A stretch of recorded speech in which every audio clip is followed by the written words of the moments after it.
It's time for more Manifesting Original Rich Bitch Experiences. I'm your host, Ava Beilke. Welcome back to the More Pod. I hope you are doing well. I have an amazing guest today, and I'm super excited. And so we're just going to jump right into things. In the spirit of Aries season, in the spirit of fire, and getting things done, I want you to meet Megan Sheley. She's my guest for the day. Megan Sheley is a foodie turned full-time recipe developer, and she's known for clean food and a dirty mouth. Food is really the center of Megan's world, and she believes it's one of the best ways to bring people together, which I absolutely agree with. From viral recipes on TikTok to competing on Next Level Chef, and from van life to eat, pray, love, cooking her way around the world, Megan uses food as a vehicle for self-exploration and personal growth. Through her work as a recipe developer, Megan inspires and empowers others to reconnect with food and create a life where eating is fun, tasty, and makes you feel good. So with that, Megan Sheley, welcome to the More Pod. Hello. That was such a nice intro. Did you like it? I loved it. I zhuzhed up your bio a tiny little bit. Yeah, that was good. That was good. I was like, dang, okay. I know, but that's you. Thank you. Absolutely. Thanks for having me. Thanks for being here, and welcome to LA. Thank you. It's about time. It's about time. Yeah. Fun fact, we actually used to live about 4 blocks away from each other in Minneapolis. We did. We got in a couple walks together. A couple of walks, but had it not been for like really deep snow winters and, you know, the chaos of working out in the sticks. Yeah, out in the sticks. I forget that's where we met. Yeah, we met at a corporate job. Wow. And look at us now. Look at us now. How fun. I know. And I feel like it's been a few years since we've had a proper like deep dive catch up. Yep. We have a lot to catch up on. We do. I'm so excited to really get into it today. Yeah. I feel like from the outside, what I've observed is really like, I feel like you've hit every point on the self-development journey in the last few years. And I think that's super exciting because, you know, we're always on this path to becoming more of who we are. Yeah. And so I'm really excited to just learn, you know, where you've been, what you've learned, and like where you're heading next. Yeah. It's been a lot. It's been a lot. It's been a lot. Yeah. And I can't wait to get into that today. Yeah. So me too. I figure we just go chronologically. For the people who don't know you yet, we'll start from the beginning, and then we can just kind of ride the train, if you will. Sounds great. Perfect. So, Megan, how did you go from being a food-obsessed girly to being a full-time recipe developer? So I always bring it back to childhood. I was so weirdly obsessed with food as a kid. Yeah. When I would go to camp overnight, I would write home letters to my parents, and the only thing in my letters was talking about the food, like the buffets and the salad bar. So even as a little kid, I loved food.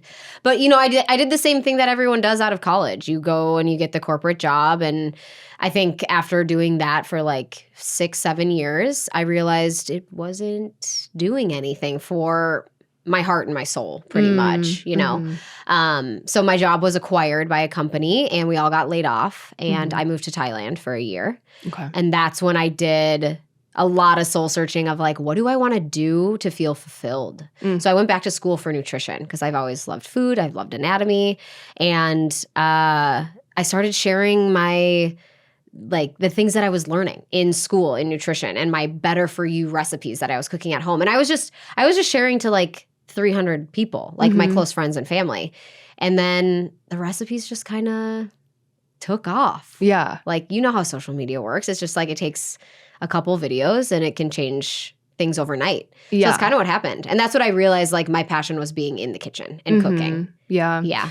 And so when we met at one of those corporate jobs, yeah, had you already been like developing your own recipes or? Yes. Okay. Yeah. I was doing it just as like passion project. Yeah. You know, just I like to cook and I want to inspire people to cook and to teach them how to eat healthier and fuel their body. And I was like, social media is such a great tool for that. Yeah. For reaching a wide variety of people and a large audience. Yes. So I just started sharing as like a passion project. I had no idea what it was going to do. Yeah. And so I think there's always this sort of like critical moment when someone chooses to go from working a 9 to 5 to working for themselves. And it can happen in a lot of different ways. I feel like 2 of the most common stories are like, you have your kind of business lined up, like you were already kind of creating your recipes and content on the side, and you feel like you like reach a tipping point where the taking the leap doesn't feel quite as scary. And I feel like other times, often I hear like, well, I just quit. You know, like I just couldn't take it anymore. Yeah. But regardless of how that decision comes to be, it's sort of a scary thing. Oh, it's super scary. To like bet on yourself. You have to bet on yourself. And absolutely. Yeah. So what was that like? Where was your headspace when you decided like, I'm going to go and bet on myself full time to build my own business? Yeah. I think the biggest selling point for me doing that was when I was making more from my passion project than I was in the corporate world. Yeah. Okay. And I just knew that if I could actually put my head down full time on this, I could really, really make a living on this. Yeah. So I just I realized that there was money to be made in the project that I was working on. Yeah. And it wasn't going to grow to the point of which I wanted it to if I didn't go all in on it. So you do have to bet on yourself. I mean, it is scary. You lose all the security of those like 9 to 5 corporate jobs. So it was scary, but I trusted myself. Yeah. Yeah. And you saw like the potential. For sure. Yeah. For sure. I think that is one of the things where it's like, I had my consultancy set up as like, you know, side project LLC before I went full-time consulting. Yeah. But it is that balance of like time versus energy versus money and like figuring out how that works. For sure. And it's like you truly do need to have more time at a certain point to really like prove your case, so to speak, as a business owner. And to advance in the side gig. You know, it does need time and effort to grow. And it's hard to put in that type of effort when you're spending, 40 to 50 hours a week at a corporate job. Yeah. Yeah. So you kind of just have to say like, I'm willing to risk this security to see where this passion project goes. Because I was so much more passionate about what I was doing on the side than what I was going and spending 40 hours a week doing. Absolutely. Yeah. And I think so many people feel that way. For sure. So it's nice to hear like, yes, this can work for you. Yeah. You just got to just jump. Yeah. So what did it look like your early days working for yourself as a full-time recipe developer? Like, how do you spend your time? Every day looks a little bit different, which honestly I like. That the repetitiveness is something that I've always been really tired of. So I like doing something different every day. I'd say 3 days of my week are spent recipe developing. Sometimes those are for ads and partnerships, which is how I make my money. And then others are just organic content. So a lot of my recipes are just inspired by, honestly, things I'm craving. Or going out to eat and seeing something. Like the other day, I made a French onion soup, twice baked potato. And the reason that I thought of it was because I was out to dinner with a few people and someone I saw on the next table ordered a baked potato and a French onion soup. They just ordered 2 sides. And I was like, she should put that soup on top of her potato. And she didn't do it. And I was like, that would be so good. So I was like, I just like go out to eat and see things and I just get inspired. Yeah. So fun. That is so fun. Yeah. Do you ever feel like you're not working? Like, yes. Like there's things that just feel like it's too good to be true. Like, how could this possibly be my life or my career? Yes, definitely. Especially when I get like go on podcasts and I get paid to go on podcasts. That's like, that doesn't feel like work to me. When I go on a brand trip and get to meet other people in the same space, that doesn't feel like work. Next Level Chef, that didn't feel like work. That felt like, oh my God. We'll get to that. But that did not feel like work. Yeah, absolutely. But yeah, it's sometimes I'm like, I have to pinch myself of like, how did I actually turn this real side project into a full-blown career that I really love? Yeah. I don't have really anything bad to say about what I get to do for a living, which is amazing. That's the ultimate. Like, It that really is the is. ultimate life goal, right? Is to love what you do. For sure. Yeah. Yeah.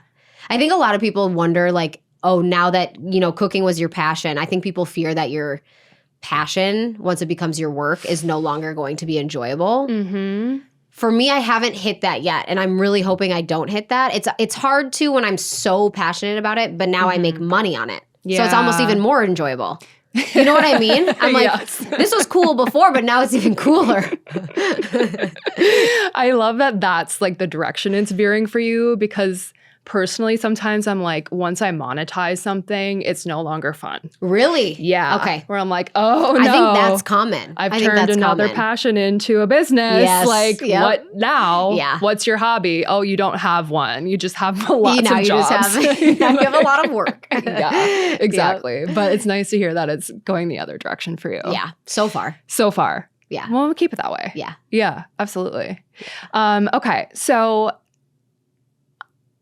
at what point in your journey did you have a tipping point?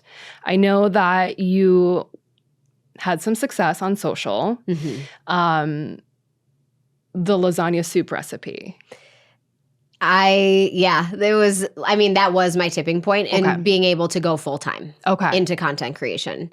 So I say it happened overnight, but there was a lot, I was doing it for years before that happened, but it also did happen literally overnight. Like I posted that recipe in 2020. I was homesick with COVID. Yeah. Within 3 days, that recipe had 55 million views across TikTok and Instagram. Insane. So it was insane. It was very overwhelming. Mm-hmm. I'm not going to lie. Very. Yeah. Yeah. So you wake up one morning, still with COVID, feeling like shit. Yeah. And you open your phone and walk us through, for those who like dream of their viral moments and we haven't hit it yet, walk us through like what that was feeling like. It was just really overwhelming because before then my accounts were small, you know, like I felt like I had like a small tight-knit community and then it just opened the floodgates.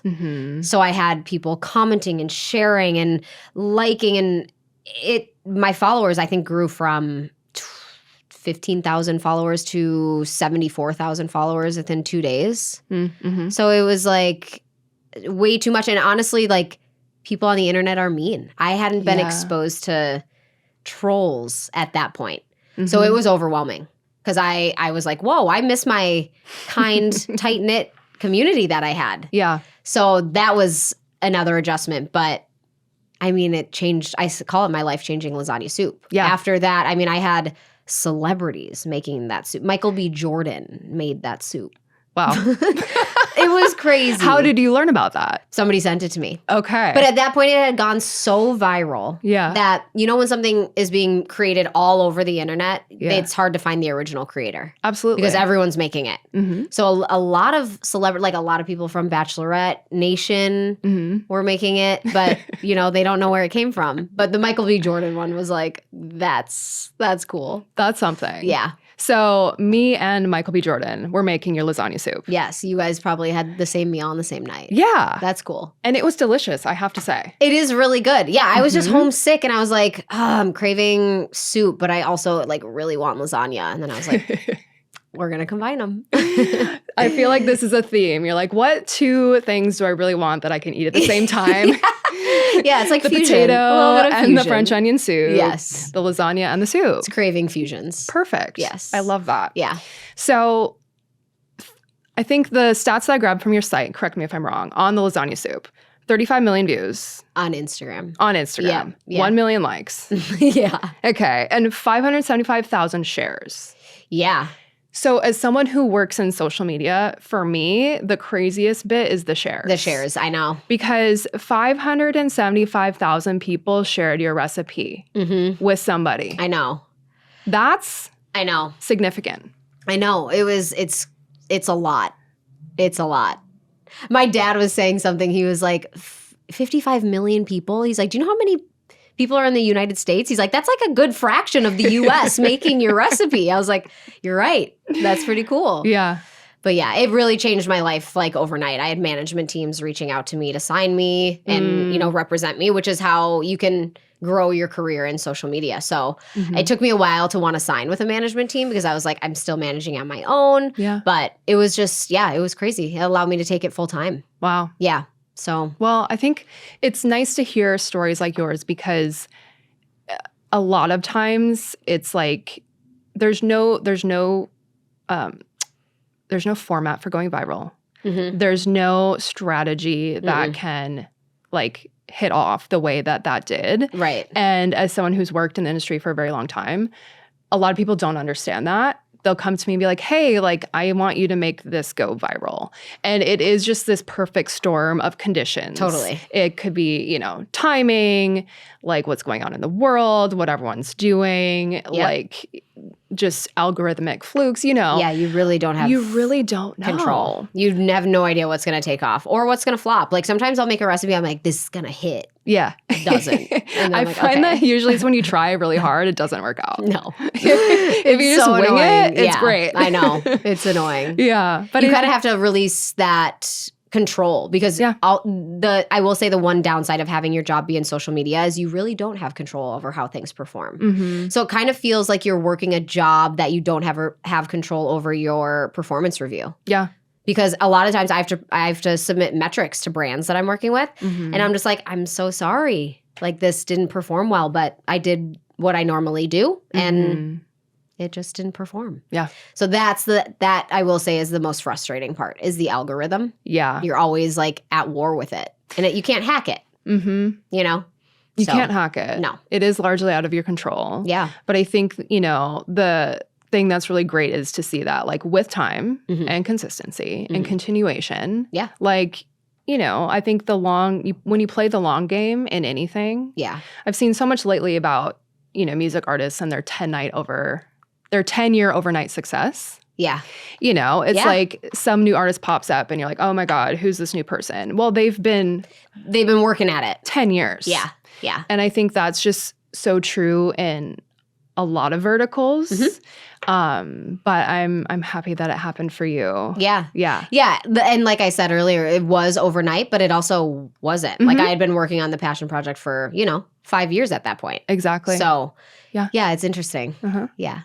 So from that, you went on to compete on season 4 of Next Level Chef. You were mentored by Gordon Ramsay. I was. You cooked alligator nuggets. I did. On a cinder block grill. I did. Okay. Yeah. So among other things. Yeah. And obviously in prepping for this episode, I watched the episode. Did you? Yes. Yeah. Because I'm like, you know what? I need to see what this was really like. Yeah. And what a stressful experience. Oh. Yeah. Was it as crazy as it looked on TV? Crazier. Yeah. Yeah. Crazier for sure to live it. It was intense. And I think I've heard a lot of rumblings of people like, there's no way these people are cooking this in 25 minutes. Oh, we were. Yes. We were. Yeah. And everything's just as it looks on TV. Like that platform comes down, you get 20 seconds to grab, 15 seconds to grab. You have no idea what's coming down on that platform. And it's impossible to think about what you're going to make while you're at that platform grabbing.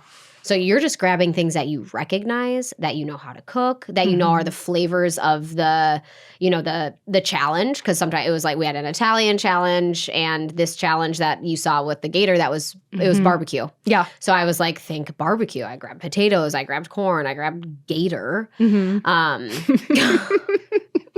Because it was one of the only options left. It was one of the only options left. So I was in the basement.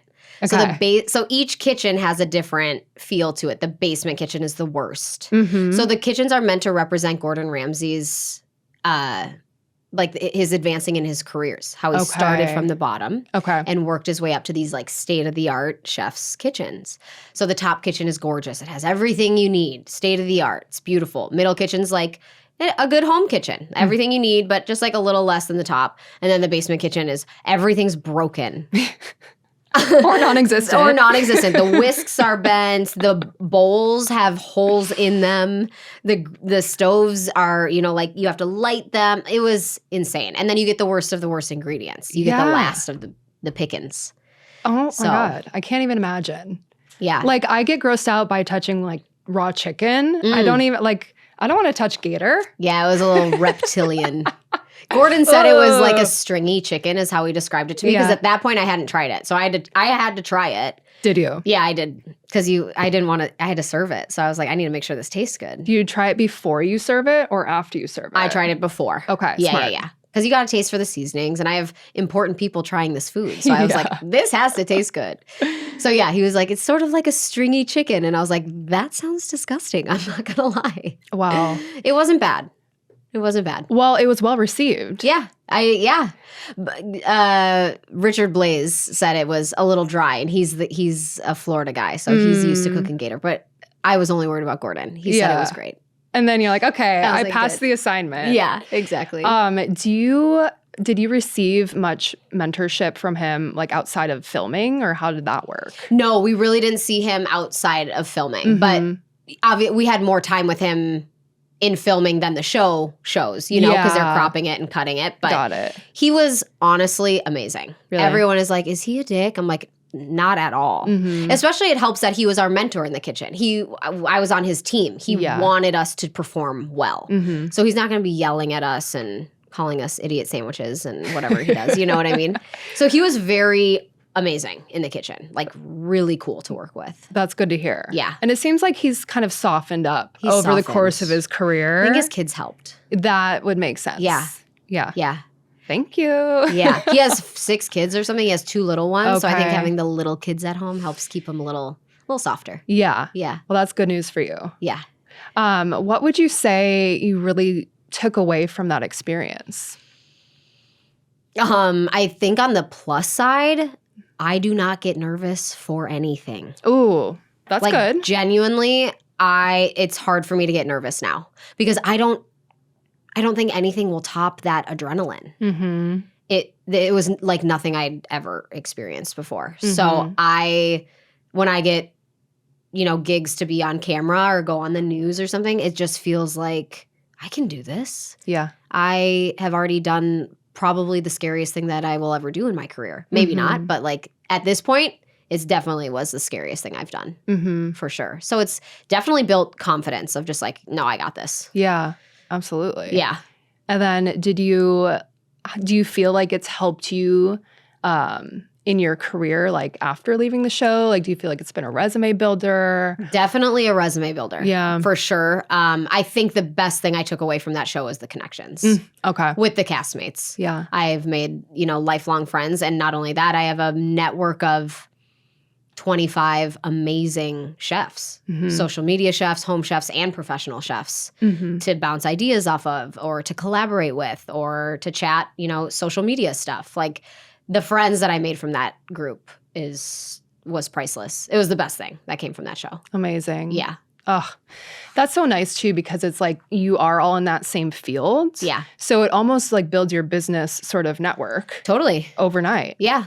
No, I've made like actual genuine friends. And then I have, people who are almost like mentors to me from that group. Like a lot of the professional chefs I'll reach out to and be like, hey, I need some guidance on this, on how to cook this. So, because the professional chefs are the ones who, went to culinary school. Sure. So they know a lot more of the technique. Yes. Yeah. And it you was were, interesting competing against professional chefs. Right. Because you joined as a social media chef. Is that correct? Yes. Okay. Yeah. Yeah. Yeah. Do you feel like there was any like judgment in between like levels of chef when you entered For sure. the show? For sure. I think the funniest thing was I heard multiple professional chefs say, and I love them all, they're great, but they did not want to go home to a social media chef or a home chef.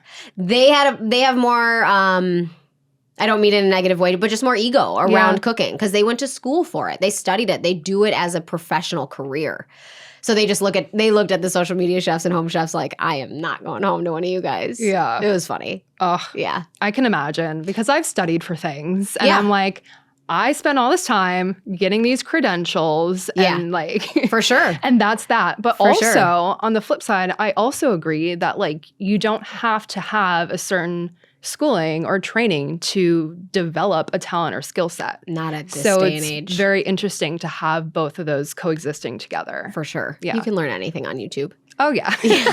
For sure. And we do. Yeah.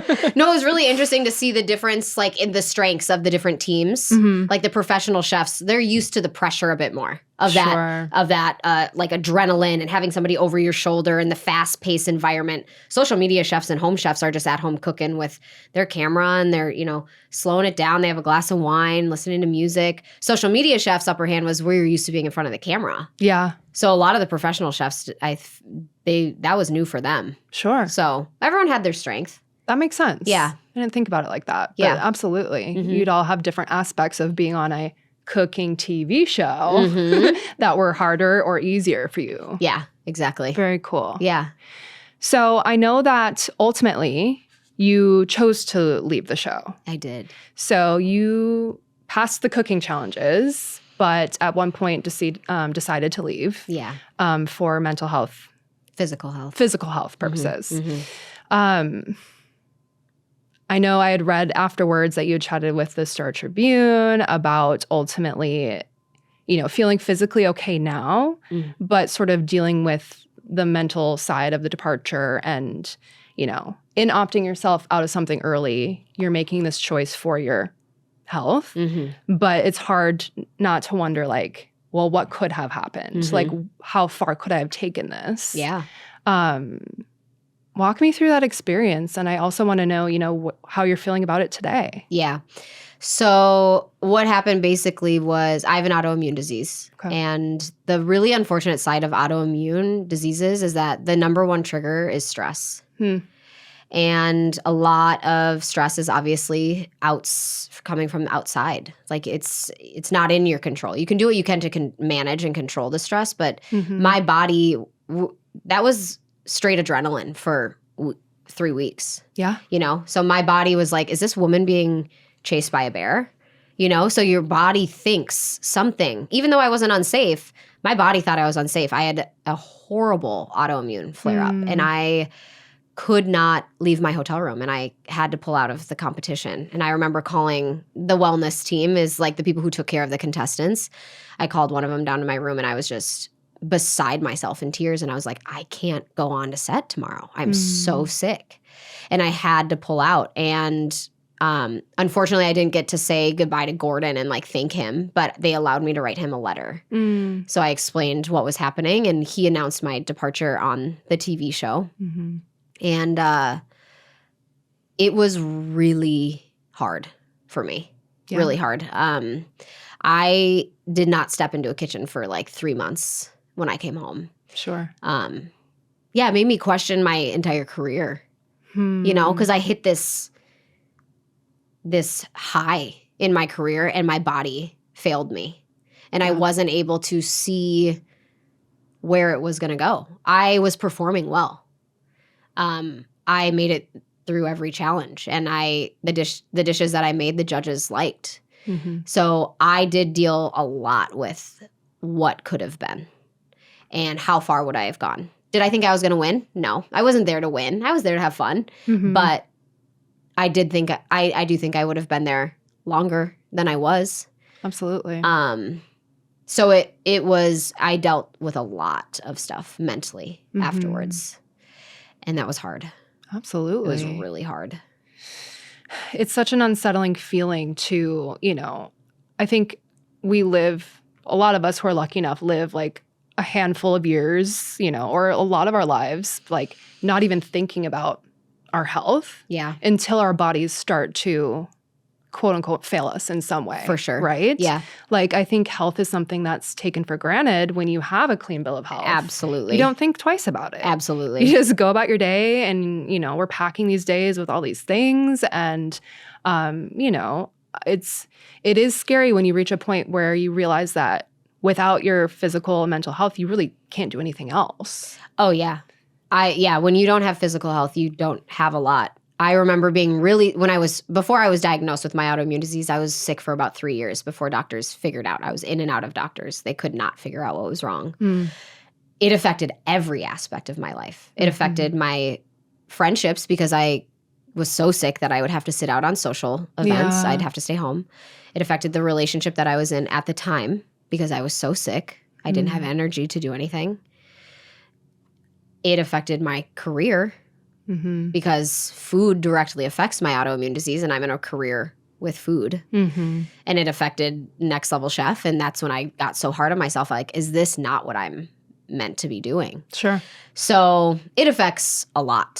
So when I'm sick with an autoimmune flare-up, I feel like I don't have any of the big parts of my life. You know, I miss out on a lot. Yeah. So it was really hard. Oh, I can't even imagine. Yeah. Have you been able to sort of develop tools or ways to kind of keep yourself like in a, you know, state where you can push through? I mean, I know there's a lot of ways people cope, or every disease has their different set of like management, so to speak. But do you feel like you're in a place where you have the tools to manage, or is this something that you're still sort of on the discovery journey about? I definitely have the tools when it comes to supplements and nutrition, which are two big portions of managing inflammation. The one I'm still getting a hold of, just because of the last year that I had, is stress. So I had the most stressful year of my life last year. So I had I've been in and out of flare-ups for about 6 months now. Okay. So I'm hoping being out in California and being in nature and sunshine and near water and calming and coming home to myself again. I'm hoping that I can manage the stress, but stress is definitely the hardest one with autoimmune. Yeah. Yeah. Because it seems like we just exist in a world where everything is a form of stress. Everything. Everyone's chronically stressed. Everyone is stressed. Yeah. And it is making us sick. For sure. Yeah. I think it's probably like the number one thing that's making us sick. Yeah. That and our food in the US, but that's a whole other thing. Oh, yeah. That's a rabbit hole. That's a rabbit hole. That's for our post-recording wine. Yes. Yes. We will chat with that later. Let's talk about the US food system. Yes. So I think what you did was really brave and obviously very hard. So hard, yeah. And I wanted to ask you, you know, what you think your silver linings were by, you know, setting this boundary for yourself. Like, what did you gain by walking away? Trust in myself, listening to your body. I think that is like one of the most important things as a human being that we can do. Your body tells you a lot. And in that moment, my body was communicating to me, this is too much. This is too much for my immune system. And that's another thing that was so hard for me was I dealt with, why is my body the only one reacting to stress this way? I mean, everyone was stressed. Don't get me wrong. Everyone deals with stress in their own way. But when you have autoimmune flare-ups, your body's so much more sensitive to those outside stressors. Yeah. So it was a lot of like, why is my body the only one failing in this situation? But that was definitely the silver lining of just like, I have to trust myself. And my body was telling me like, hey, too much. Yeah. It's too much. And when I came home from that, when I got home, I felt better within 3 days. Wow. I went to the hospital, but then I worked with my naturopath and got on higher doses of my supplements and removed myself from the stressful situation and calmed my body, and the flare-up goes away. So I don't, and it's unfortunate with flare-ups, like you can't just push through. Like that's not something I can just say like, tough it out. One, I was too sick to compete. I actually couldn't go to set. Two, if you push through, all you're doing is creating more inflammation, and more inflammation means more disease. I'm not trying to continue the spiral of getting more autoimmune diseases. Yeah. You know? Absolutely. And that is a thing. Once you have one, it is easier to get another. I see. You got to manage it. Yeah. Well, I hope you're proud of yourself, because you should be. Thank you. Yeah. Yeah. Yeah. I still deal with like, gosh, that sucked. But yeah, I'm still proud. I'm proud that, I made it on the show. They found me, you know? So that in and of itself is something to be proud of. Yeah. And I think it sets a good example for other people who, you know, may be in similar positions. Yeah. And, you know, I think we're also stubborn. Like, we don't want to listen to those signs sometimes. Like, we don't want to hear that we can't do something. For sure. Because we all have a level of ego. Yeah, for sure. And it's really hard to kind of tap in and really start listening to yourself. But I feel that like over time and with like repetition, it's something that does get easier. And it seems like, you know, you really sort of ultimately reaped the benefits of listening to your body. Yeah. Yeah. For sure. Yeah. It was tough to do, but you got to do what you got to do. Yeah. Yeah. Absolutely. Yeah. So after returning home from the show, Mm-hmm. resuming life, you ultimately ended up going on an Eat, Pray, Love journey. I feel like I'm like forever on one now. I feel like I've been on one for like 3-4 years at this point. That's amazing. Yeah. I feel like maybe life should just always be one big eat, pray, love. I think so too. Don't you think? Yes. Like, why are we only doing it in spurts when we're heartbroken or grieving or whatever? Like, I think it should just be something that we are always doing. I know. I think capitalism is the reason why we don't. Probably. But Probably. I completely agree with you. Yeah. I remember like when I was really young, I read like the 4-Hour Work Week, and it was all about, one of the big takeaways I had from that book was like, you need to take sabbaticals before you hit retirement. Because if you want to enjoy your life while you're young and, you know, capable and able, like the time is always now. 100%. It's not later. I get the importance of saving money, and I do that, but it seems so weird to me to just save, do nothing up until then, and then when you retire, you're too old to like do anything that you would have been able to do when you were 20, 30, 40 years old. Yeah. It seems so ass backwards to me. It's a scam. It is. But when we have the flexibility and freedom Yes. to, you know, work on our own terms, I think it's, you know, one of the great benefits is being able to do extended periods of travel. For sure. And have those Eat, Pray, Love experiences. For sure. You recently were on one. I was. In Spain. I went to Spain, yeah.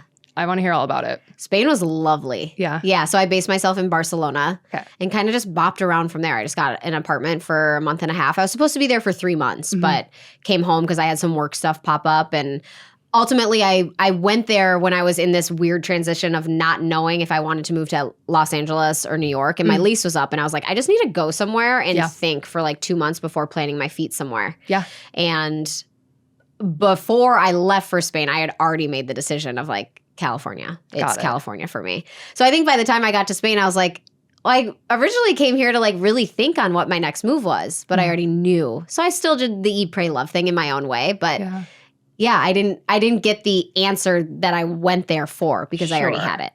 That's okay. Yeah, totally okay. But Spain was amazing. The food was great. The people, Barcelona is a stunning city. San Sebastian I went to is the food capital of Europe, which was so cool. Oh, I didn't know that. Yeah. What are some of their signature dishes? So they're the Basque region of Spain. So they're known for Basque cheesecake. That's actually where it was created. But they have the most Michelin star chefs and restaurants. Okay. So a lot of like French chefs will go down to San Sebastian. It's right on the border of Spain and France. Interesting. Yeah. It's beautiful. Did you get to do any of the Michelin starred experiences? I didn't. It's for some reason it's not like my style of eating. Okay. I have a hard time spending like $350 on one meal. Yeah. You know? Well, I'm sure when you cook really good food, like it doesn't make a lot of sense. Michelin star food is like insane, and it's more the experience. Yeah. Like they bring out these beautiful dishes, but I'd much rather go into like a hole in the wall and chat with the chefs, chat with the owners. That's more my style of cooking and eating. Got it. Yeah. Okay. Yeah. So then what was like one of your most memorable food moments? There was a restaurant in San Sebastian, and they do the Spanish tortilla, which is basically like an omelet. It's like a thick omelet, about this thick, and it's like 5 ingredients, and they almost do it like over easy in the middle, so it's kind of like drippy, like a drippy egg yolk. Yeah. And they brought me up into the kitchen, showed me how they made it, brought me downstairs, fed me till I had to like roll out of the restaurant. And that's the stuff I love doing, is going up into the kitchen, seeing how they're making this stuff, especially in other countries, because America doesn't really have like a food culture, you know? Mm-hmm. So that's why I like to travel so much. Yeah. Other countries have so much more of a food culture. Well, and just like history. Totally. Like, and history feeds culture. Yeah. And, yeah. So it's fun that's like my favorite part about traveling is learning about the cuisine. Yeah. It's so ingrained in cultures in other countries. How does one get to go into the kitchen? Do they know? who you are? They did. Okay. So I had followed them on Instagram because I wanted to pop in and try this Spanish tortilla. And they DM'd me and they're like, come in. And then I went in and they're like, Gordon Ramsay? It's so funny. And then, they brought me up to the kitchen and showed me. Yeah. Okay. It was so cool. See? That's the other part of like the fun experiences is like, social media can be such a double-edged sword with that stuff because I'm on it a lot for work, and then I have to be conscious of how much I'm actually scrolling because then I'm like spending my whole day on social media. But the best part is just like the connections and the opportunities that social media can lead to. Yeah. Like that. Like just going to a restaurant, they're like, hey, come up to the kitchen. Absolutely. It's so fun. That is super fun. I love that for you. It's really cool. So Spain sounds like it was a really great experience. Yeah. I know you've been other places too. I'm curious to know what role travel and international travel plays in to your career, like how that influences, your recipe development, ingredients, people. Like, tell me how your travels really inspire everything you do. I would say the biggest thing is learning about ingredients that we don't usually cook with in the U.S. A lot of spices, a lot of herbs, a lot of dishes that I wouldn't have had here if I didn't travel to those locations. And now they're some of my favorite dishes. And then I seek out, best place to get a Spanish tortilla in Los Angeles. You know what I mean? So it inspires that a lot. Also, another great part is that it becomes a huge part of my content creation. Okay. I can go into restaurants and interview and chat with the owners and the chefs, and I film while I'm there, and then I create content around these restaurants. So it plays into opening the doors instead of food being my sole purpose on Instagram. I'm now food and travel. Yeah. So I can touch on a lot of travel when I'm going to these restaurants in these different countries. So that's really fun for me because I would love to tap into more travel and food. Yeah. Because they're so intertwined. They really are. Personally, I travel to eat a lot of the times. You know what I mean? I just think it's one of the best parts about going to a different country. Oh, absolutely. Yeah. And I think the same way about I'm starting to get into wine studies. Oh, cool. And that's also in like the same kind of aspect of like, it's very specific to place. For sure. And it's fun to kind of like think about where I want to go next based on my new knowledge about wine. Where do you want to go? Well, I really want to do champagne. Cool. Like I need to do like a French, like Bordeaux, champagne, like oh my God, et cetera, et cetera. Are you like going to study to be a sommelier? I am. Wait, really? Yeah. Yeah, I know. We have a lot to catch up on. I told you. We've got a lot. Oh my gosh. We have a lot to catch up on. Wait, that's so cool. Yeah. I'm fascinated by that because my palate's so food focused. Yeah. I don't have like the wine, liquor palate that a lot of people have. Yeah, but that's okay. I'm more so food. For Perfect sure. pairing, though. They are. You know? Yeah. You and I would be a good pairing. We are. Yeah. We will. We will. Yeah. So it's really interesting to kind of take that approach to travel. Yes. And to your point, like ingredients or things that you wouldn't get at home. Yeah. Is so expansive. Yeah.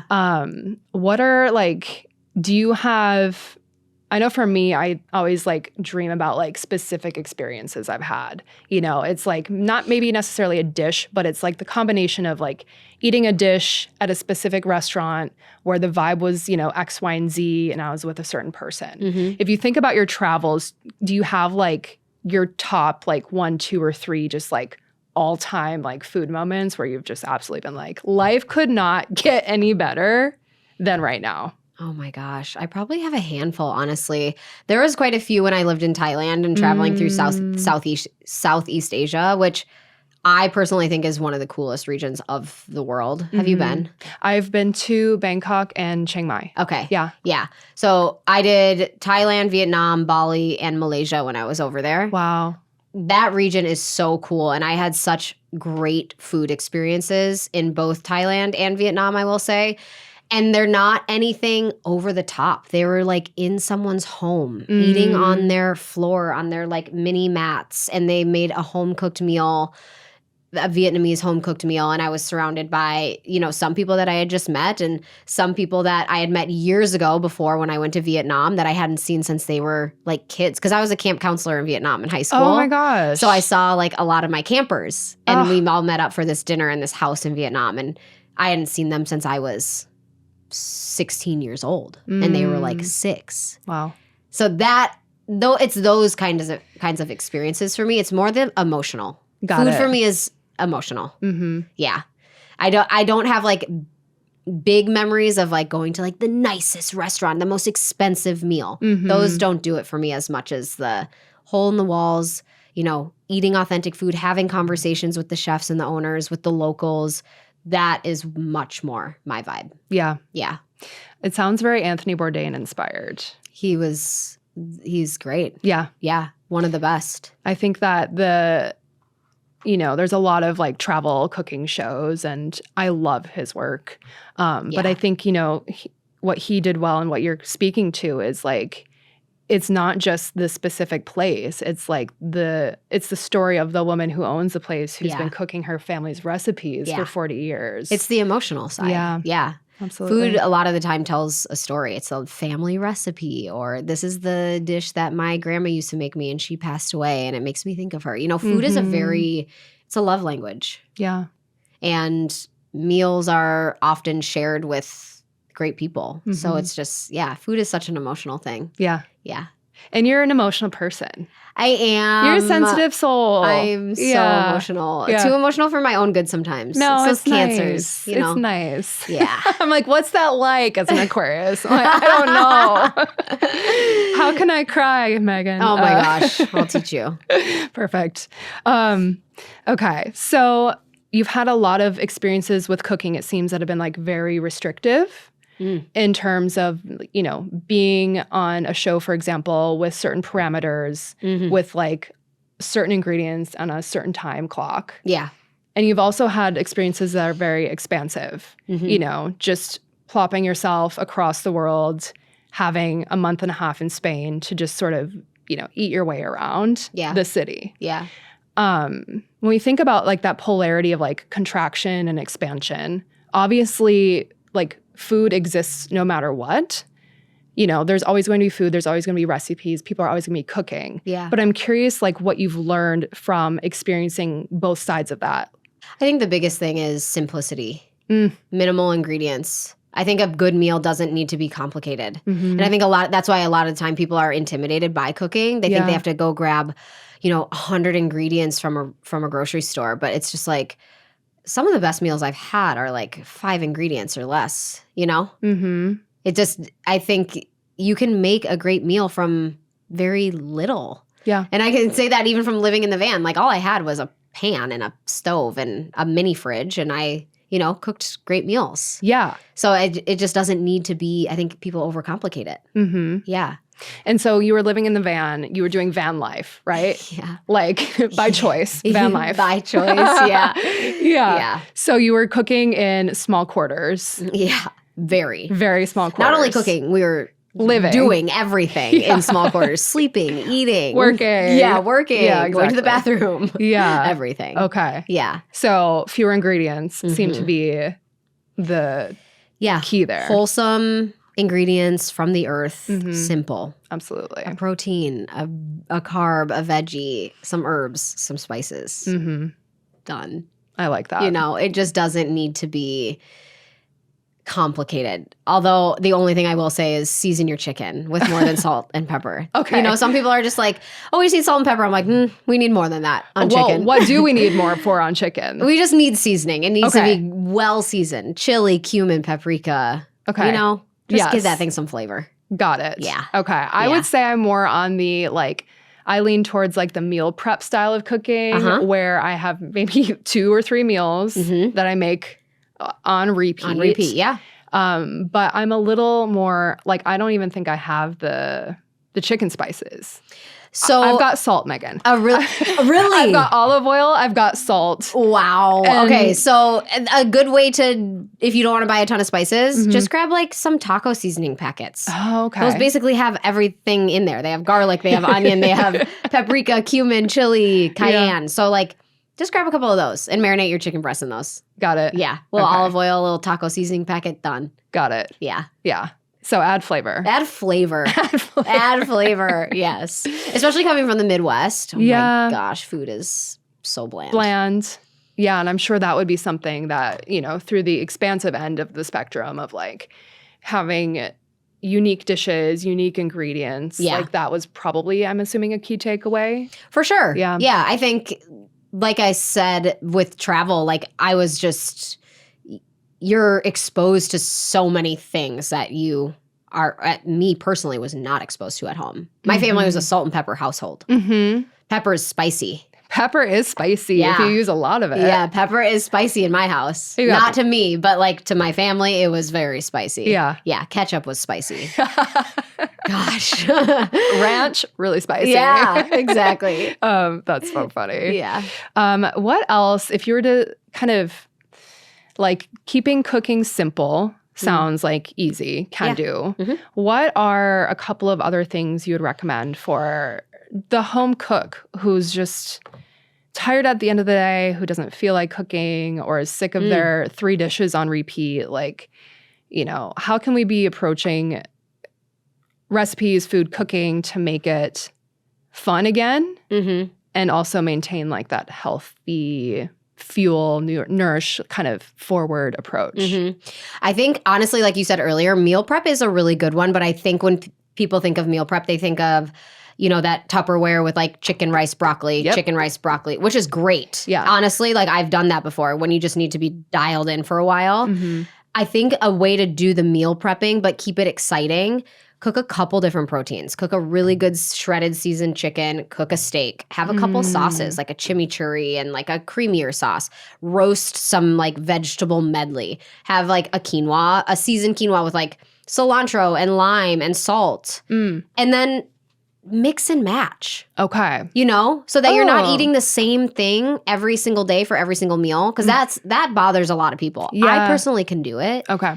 A lot of people can't though. So that's why I say cook a few things that aren't crazy, but just mix and match throughout the week so that you can switch it up a little bit of variety. Yeah. Yeah. I like that. Yeah. And I never thought about that. Yeah. It's like the way you're like packaging your meals. You're like, you don't put the rice with the chicken with the broccoli. You put your like vegetable mix in one place. Yes. You got a couple different proteins and then some creativity like when you go to reheat. Yeah. And you get in like, it's like today I'm not craving beef. I'm going to have the chicken tonight. Exactly. You know? And I think that's a lot of the problem with the meal prep thing is people are like, I don't want to eat this. And then they don't eat it and then it goes to waste. I'm the opposite where I'm like, I don't necessarily want this, but I have a hard time throwing food. Yeah. So if it's there, I'm going to eat it. You know what I mean? Absolutely. So it depends upon your style. Yeah. Yeah. And it seems like it's something that's just so personal. Yeah. Like everyone has their preferences. Everyone has their restrictions. Yeah. Yeah. Et cetera, et cetera, et dietary cetera. restrictions. Yeah. Yeah. And I know you've done a good job with your recipes, like making them very like flexible. I try to because I don't really follow I'm not vegan. I'm not dairy free. I'm not gluten free. You know, I like limit some of those things just from an inflammation standpoint. But I try to make my recipes appeal to everyone. So sometimes I will say like, these are vegan cookies. Yeah. Or here's a dairy free cauliflower and cheese soup. You know what I mean? So I try to appeal to a wide variety of people because everyone's so different. I know. Yeah. It's true. Yeah. And I think that's a good thing. It is. I've been mostly gluten-free for a while. Do you notice a difference? I do. Yeah. Yeah. And so what's the biggest difference that you notice? Just the way my stomach feels, honestly. Are you celiac? I don't know. Something's going on. I haven't figured it out yet. Okay. We'll catch up on that later. I'm not celiac, but I'm definitely like more intolerant. Sensitive than I used to be. So I just kind of have defaulted to like gluten-free flour for everything because they make such a good one-to-one like flour these days. Is it Bob's Red Mill? Yeah, it's a good one. You can't even tell. No, it's a good one. So for sure. Why add in the wheat when you don't have to? I would say the hardest part of being gluten-free is going out to eat. Yeah. Yeah. Do you go out to eat less? I go out to eat a fair amount, but it's like either when I'm out to eat, I'm choosing that I'm not gluten-free, you know? Okay. Or I'm going for like the meat, you know, the protein on the menu. Yeah. And then when you eat gluten, do you notice right away? Sometimes. Yeah. It really depends, I think, on the gluten. Sure does. You know? Yeah. Like I can have some sourdough and be fine, usually. I mean, I know people with celiac who go to Europe and eat all of the gluten. Yeah. The gluten in the U.S. is different. It is. Yeah. Yeah. For worse. Yes. Not for better, but for worse. Correct. Absolutely. Yes. Yeah. Yeah. So it's tough to, have those moments, but I think that food and ingredients have come a long way. Yeah. And the gluten-free stuff is a lot better than it used to be. I can't imagine being gluten-free or celiac even 15 years ago. Yeah. I remember a girlfriend of mine in high school was diagnosed with celiac disease in like junior year of high school. Nobody knew what it was. Oh, yeah. Everyone was like, what is this? What is gluten-free? What is gluten? Mm-hmm. I swear I hadn't even heard of what like gluten was when I was true. 17. It's true. I have family members that still don't know exactly what it is. I know. Yeah. So like the dairy-free, gluten-free world has come a long way. Yeah. A long way. Mm-hmm. There are some really good alternatives out there. Absolutely. Yeah. Fortunately. Yeah. I know. Yeah. Okay. So you are now obviously in Los Angeles. Yeah. So you recently made the move. I did. From Minnesota, California. I did. What are you hoping this life change brings for you, and what's next? Like, what do you have planned? I'm hoping after the year that I had last year brings me a little bit of peace. Yeah. Yeah. This was something that I wanted to do for a long time. I just didn't because I was in a relationship. He wanted to stay in Minnesota. So we did van life as kind of like that compromise of like getting out of the winters. And then I just still found myself like, no, I'm still being pulled to California. Mm-hmm. So it just feels good. It just feels like I'm like proud of myself. It took me a long time to get here, but I had to jump through some shit hurdles last year to get here. So I feel good. I'm renting a place temporarily in Redondo while I kind of just like explore of where I want to be more grounded in a couple of months. Yeah. But for as far as what's next, it's just kind of exploring and navigating my career out here, which is there's going to be a lot more opportunity out here. So I don't have like this big thing coming down the pipeline. It's just like grounding myself and seeing what comes through with that. I think once I live more in alignment to what I want, the universe has a funny way of working out like that. Yeah, it really does. Yeah. So we'll see. Yeah. I mean, it's just continuing to expand on social media. I'm thinking about doing like long form YouTube. Yes. Come to long form YouTube. I know. This will be on. Hell yeah. Yep. It's like just a totally different ballgame. You know, it's like I'm so used to the vertical short YouTube shorts and reels and TikToks, and then there's long form, and that's like it just feels daunting of like, oh gosh, that's a whole other form of content. Yeah. So, but I'm thinking about it. I can see you with a really cute YouTube cooking show. That's kind of what I'm toying with. Yeah. Yeah. Cool. Yeah. Kind of like a cook along with me. Like, here's my recipe. Open up your laptop. Let's cook together. I'll walk you through it. You can learn more about the recipe. There's more time for me to like actually teach about cooking. Yeah. You know what I mean? Absolutely. And then I can just do my usual banter on there and, Yeah. Yeah. I can see it. Be cool. I can see it. Yeah. I'm excited about that. Yeah. we're like planning your content strategy. Exactly. Very cool. Well, I'm excited that you're here, and I can't wait to see how being on the West Coast really expands your business, your network, and also just it's nice to be out of the snow. Oh my God. Don't even get me started. I have been done with the snow for legit like 6 years. Yeah. There's nothing like being able to get out at 7 a.m. and step outside and go for a walk. Yeah. All year round. It's mid-April, you're wearing a tank top. Yeah. No, there's really something to be said about the weather here. It is. Yeah. It is healing.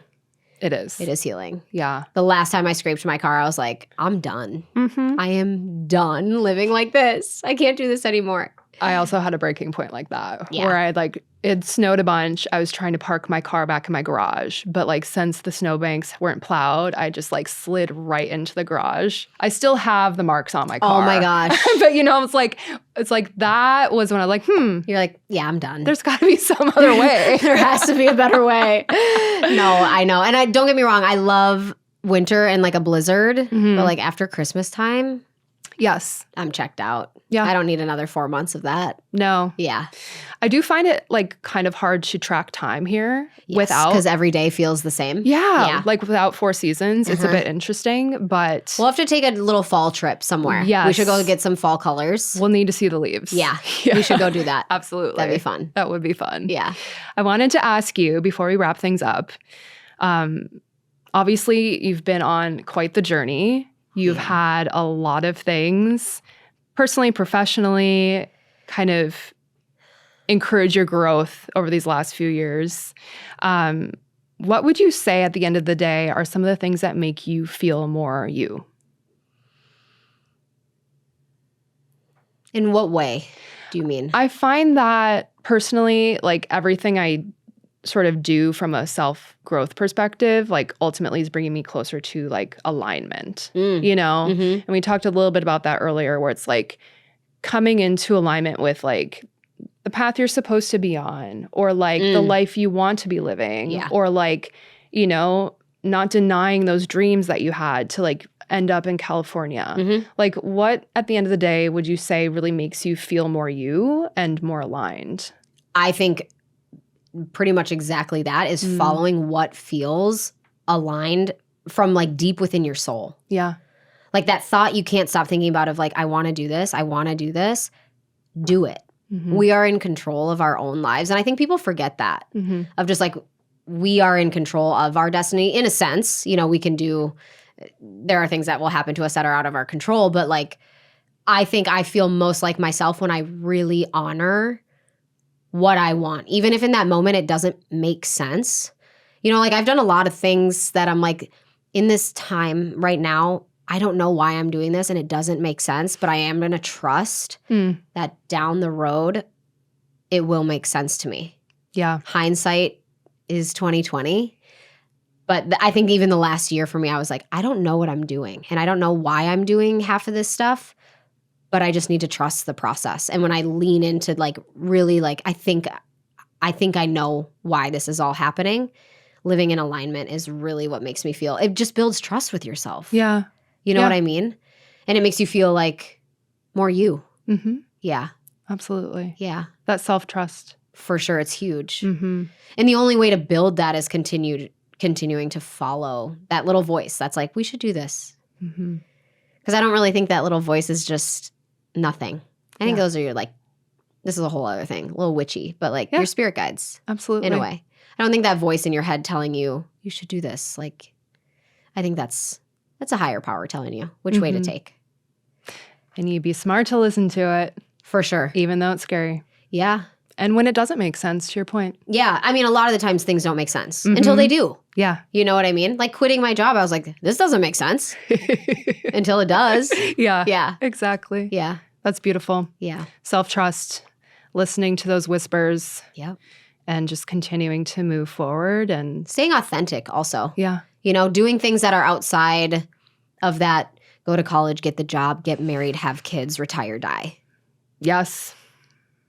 Like doing the in-betweens. What are we doing in between? Following, you know, the things that are like, yeah, this is outside the norm, but I'm going to do it anyways. Yeah. There's not a lot of reward without risk.